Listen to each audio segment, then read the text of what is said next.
Hi friends, welcome to my channel. ఈరోజు చిన్ని serial గురించి తెలుసుకుందాం. మన మ్యాడీ ఇంట్లో నుంచి వెళ్ళిపోవడానికి మన మధు ప్లాన్ వేస్తుంది కదా.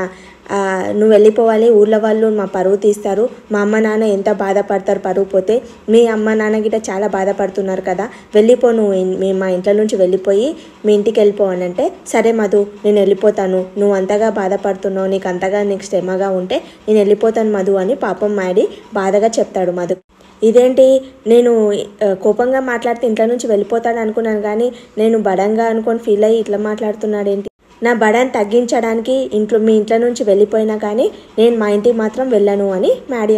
నా మాటలు నువ్వు తప్పుగా అర్థం చేసుకున్నావు మ్యాడీ, నా ఉద్దేశం అది కాదు అంటే నాకు తెలుసు అని మ్యాడీ అంట. నీ ఉద్దేశం ఏంటో నాకు తెలుసు, నేను మాత్రం మా ఇంటికి వెళ్ళాల్సి పరిస్థితి వస్తే అది వరుణ్ తోటి లోహితోటి తప్ప మళ్ళీ నేను ఒక్కడిని వెళ్ళను అని మన మ్యాడీ అంటాడు. మధు హాఫ్ టికెట్ ఒక మనిషిని దేవ వాళ్ళ ఇల్లు చూపించి, నువ్వు ఈ ఇంట్లో నువ్వు వాళ్ళ మనిషిలాగానే మారిపోవాలి, మన అన్న ఎక్కడున్నారో తెలుసుకోవాలి, నువ్వు ఎటువంటి పరిస్థితుల్లో గిట్ట దేవకి నువ్వెవరో తెలియకూడదు, చూడు జాగ్రత్తగా ఉండు అని చెప్తాడు హాఫ్ టికెట్ అతను. ఆ మీడియా వాళ్ళు టీవీలో వేస్తాడు, మన దేవేందర్ వర్మ చూడంగానే చాలా కోపం వస్తుంది. ఇక రాజకీయ నాయకము ఇంకా వెళ్ళిపోతుంది, ఈ ఇంట్లో వాళ్ళని కంట్రోల్ చేయనివాడు బయట సమాజాన్ని ఏం కంట్రోల్ చేస్తాడని వాళ్ళు అంటారు. చూసావా నీ కొడుకు చేసిన పనికి నా రాజకీయ నాయకం ఏమైపోతుందో చూడు అని ఒక్కొక్క మెట్టుకు ఎత్తుకుంటూ ఇంతవరకు వస్తే నా రాజకీయ నాయకం నాశనం చేస్తున్నాను నీ కొడుకు, రాజకీయంగా నన్ను నాశనం చేస్తున్నాను నీ కొడుకు, ఏం చేయాలి అని అడుగుతాడు. అడగ నాగవల్లి అంటది, నేను వెళ్ళి మ్యాడీని తీసుకొస్తాను, మ్యాడీ వస్తే ఈ ప్రాబ్లం సాల్వ్ అయిపోతుంది అని అంటే, లేదు వాడు రాడు, వాడు మొండోడు, వానికి ఎంత చెప్పినా వినరు నాగవల్లి అని అంటాడు. కానీ నా దగ్గర ఒక ప్లాన్ ఉంది అంటే, ఏంటి ఆ ప్లాన్ అంటే, చిన్ని ఉంటే వాడు ఎట్లయినా వస్తాడు అంటే, ఎట్లా తెలుసు అంటే, ఆ బాలరాజు గొంతు పిసుకైనా చిన్ని ఎవరో తెలుసుకుంటాను నేను, అప్పుడు సెట్ అయిపోతుంది అని. మ్యాడీ ఒక చెట్టు కింద కూర్చుంటాడు. మధు అంతా వెతుకుతుంది మ్యాడీ గురించి, వెతికి నేను కోపంగా అతని ఇంట్లో నుంచి వెళ్ళిపోతాడేమో అని నేను అలా మాట్లాడాను, కానీ నా మీద కోపంతో ఇంట్లో నుంచి వెళ్ళిపోయాడు, ఎక్కడికి వెళ్ళాడో ఏంటో అని మధు బాధపడుతూ ఉంటుంది. ఇంటికి గిట్ట వెళ్ళాడేమో, చెంటికి ఫోన్ చేద్దామని. మ్యాడీ ఎక్కడికి వచ్చాడా అంటే, లేదు రాలేడు అని అంటది. అంటే ఏంటక్క నీతోటే నువ్వే తీసుకెళ్ళావు కదా, మళ్ళీ నువ్వే అడుగుతున్నావు అంటే, లేదు వచ్చాడా అని అడుగుతున్నాను అంటే, రాలేదక్క అని అంటారు. అంటే మ్యాడీ ఫోన్ పట్టుకొని చిన్నితో మాట్లాడతాడు. ప్రేమలో ఎన్ని కష్టాలు ఉన్నాయి చూడు, వరుణ్ని ఇంకా లోహిని మేమిద్దరం కలిపితే నన్ను ఇంకా మధుని వెళ్ళేశారు, తిడుతున్నారు, మధు మమ్మల్ని చూసావా చిన్ని, ఇందాక మధు గిట నన్ను తిట్టింది, నేనేమో వాళ్ళకి బరన్ అయినట్లు, వాళ్ళ ఊర్లో వాళ్ళు మమ్మల్ని తిట్టింది అన్నట్లు, ఏమో నన్ను బడంగా అనుకొని నన్ను చాలా తిట్టింది అని ఆ కోపం నిజం కాదు, ఆ మాటలు నిజం కాదు, నన్ను అలా ఎమోషనల్గా బ్లాక్మెయిల్ చేసి నన్ను మా ఇంటికి పంపించాలని తన ప్లాన్. నాకిట కోపం వచ్చినట్లు సరే నేను మీ ఇంట్లో నుంచి వెళ్ళిపోతాను అని కోపం వచ్చినట్లు నటించి నేను గిట వచ్చేసాను. పాపం నా గురించి చుట్టుపక్కలనే వెతుకుతూ ఉండొచ్చు, తనని చూసి కోపం పోయిందని వాళ్ళ ఇంటికి వెళ్ళిపోవాలి. అక్కడ చిన్నపిల్లలు క్రాకర్స్ కాలుస్తుంటే, చిచ్చుబుట్టు ఎవరు పేలుస్తారు అంటే, నేను వేల్చాను అంటే, అప్పుడు మధు వస్తుంది, నేను పేలుస్తాను రండి మీతోటే కాల్పిస్తానని చిచ్చుబుట్టు వాళ్ళతో కాల్పిస్తుంటుంది.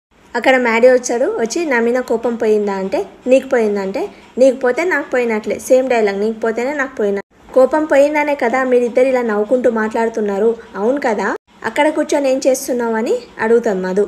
అంటే చిన్ని ఫోటో చూస్తూ కూర్చున్నాను, నాకు సంతోషం వచ్చినా బాధ వచ్చినా చిన్నితో షేర్ చేసుకోవడం నాకు అలవాటు, అంటే ఇప్పుడు నాతో గొడవ పడింది కదా చిన్నికి షేర్ చేసుకున్నావా, అవును, ఇప్పుడు ఒకవేళ నువ్వు చిన్నితో గొడవ పడ్డావు అనుకో, ఎవరితో షేర్ చేసుకుంటావు, నాతోటే షేర్ చేసుకుంటావు కదా అంటే, లేదు నేను చిన్నితోటే షేర్ చేసుకుంటాను అని అంటాడు. చిన్నితో గొడవ వచ్చినా కానీ చిన్నిని మర్చిపోవన్నమాట, చిన్ని నా ప్రాణం, నేను బతుకున్నంత వరకు చిన్నిని నేను మర్చిపోను, ఒకవేళ చిన్నిని నేను మర్చిపోయానంటే నా గుండె ఆగిపోయినప్పుడే. సరే పద, ఇంటి దగ్గర మన గురించి ఎదురు చూస్తుంటారు, వెళ్ళిపోదామని ఇక స్కూటీ మీద ఎక్కి వెళ్ళిపోతారు. అని ఒక లేఖ రాస్తుంటాడు. ఏం రాస్తున్నావు అంటే, ఏం లేదంటే చిన్ని గురించి ఒక లేఖ రాస్తున్నావు కదా అని అంటారు.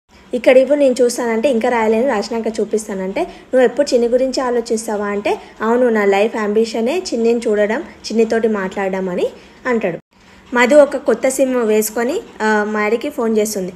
హలో అని బాస్ అని అంటుంది. ఎవరు మీరు అని అంటే, మీరు నా బాస్ అని అంటారు.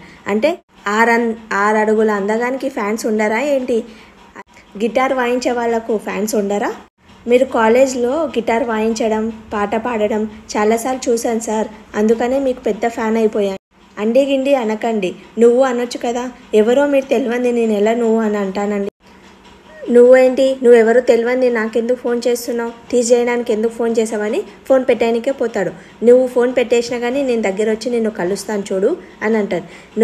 నేను చాలా అందంగా ఉంటాను, నన్ను చూడంగానే నువ్వు లవ్ చేసావని అంటే, నువ్వు ఎంత అందగతివైనా అప్సరసవైనా అంత సీన్ లేదు నీకు అని అంటాడు మ్యాడీ. అనగానే ఎవరినైనా ప్రేమిస్తున్నావు అంటే అది నీకు అనవసరం, అంటే ఎంత పెద్ద ఫ్యాన్ అయినా ఏమైనా అది బయటికి చెప్పాలి కదా అని. నీకు హనుమంతుడు అంటే ఇష్టం కదా, నీకెలా తెలుసు నాకు హనుమంతుడు అంటే ఇష్టమని? ఒక మనిషి మీద ఇష్టం పెరుగుతుంటే ఆ ఇష్టాలు ఏంటో తెలిసిపోతాయి. అలా ఓకే పర్స్ గుడ్ నైట్ అని పెట్టేస్తుంది. ఎవరిమే స్విచ్ ఆఫ్ చేసింది? నీ మైండ్ డైవర్ట్ కానీకనే నేను ఇలా కాల్ చేశాను. ఇప్పుడు నువ్వు దీని గురించి ఆలోచిస్తూ ఉంటావు. ఏంటిలో ఇక్కడ కూర్చున్నావు? నిద్ర రావట్లేదు. నిద్ర ఎందుకు రావట్లేదు? ఎందుకంటే మధు వెళ్ళి మీ ఇంట్లో వాళ్ళని ఇరిటేట్ చేస్తూ మనం ఎప్పుడు వెళ్తాం, మనం ఇక్కడే ఉండిపోవాలా అని అంటది. మధు ప్రయత్నం చేసేది మనని త్వరగా ఇంట్లోకి వెళ్ళిపోవడం అనే ప్రయత్నం చేస్తుంది. నువ్వు మధు గురించి నెగటివ్ ఆలోచించి మనసు పాడు చేసుకోకు, వెళ్ళి పడుకో. నేనేమో ద్రోహం చేస్తున్నట్లు మ్యాడీ దగ్గర నా గురించి ఏమో మాట్లాడుతున్నావు అంటే నువ్వు చేసేది అదే కదా అని లోకి